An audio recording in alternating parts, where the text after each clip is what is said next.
ગઈ તારીખ 12/7/2025 રોજ રાત્રિના સમયે અંજની ઇન્ડસ્ટ્રીયલ એરિયામાંથી એક શ્રીમાન વસોયા છે જે કતારગામ રહે છે અને પૈસાના કલેક્શનનું કામ કરે છે. એ 7,88,000 જેટલી રકમ કલેક્ટ કરી અને અંજલિ ઇન્ડસ્ટ્રીયલ એરિયામાંથી પસાર થતા હતા ત્યારે એમના પાછળ બેગનો એક થેલો લટકાવેલો હતો અને આમાં પૈસા લઈને જતા હતા. પાછળથી બે અજાણ્યા ઇસમો આવી આ થેલો એના ખંભા ઉપરથી ચીલ ઝડપ કરી અને ભાગી ગયેલા.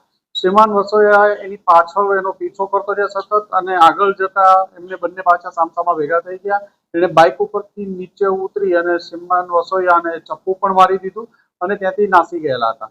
આ બાબતે ચપ્પુ મારી અને ગંભીર બનાવ બનેલો. ક્રાઇમ બ્રાન્ચની અલગ અલગ ટીમો લાગેલી હતી, જેમાં પીઆઈ કિરણ મોદી સાહેબ અને પીઆઈ આરઆઈ જાડેજા સાહેબની ટીમને બાતમી મળી હતી અને આ બાતમી આધારે પીએસઆઈ વિશાલ અને પીએસઆઈ ભાટી આ બંને આણંદ તારાપુર ખાતે જઈ અને સેફ ડે પોલીસને બાતમી મળી હતી કે આમાં માણસો સંડોવાયેલા છે.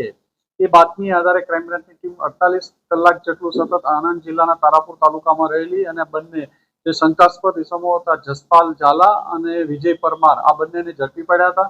એમની પાસેથી લૂંટમાં ગયેલો મુદ્દામાલ 4 લાખ 4.5 લાખ જેટલો મુદ્દામાલ પણ મળી આવ્યો છે અને આ જે થેલામાં બીજા ક્રેડિટ કાર્ડ ડેબિટ કાર્ડ ને એ બધું હતું એ રેમ્બોના છરી એ પણ મળી આવ્યો છે. આ બંનેની ધરપકડ કરવામાં આવે છે. આગળની વધુ તપાસ માટે અમરોલી પોલીસ સ્ટેશનને આ લોકોને સોંપવામાં આવે છે.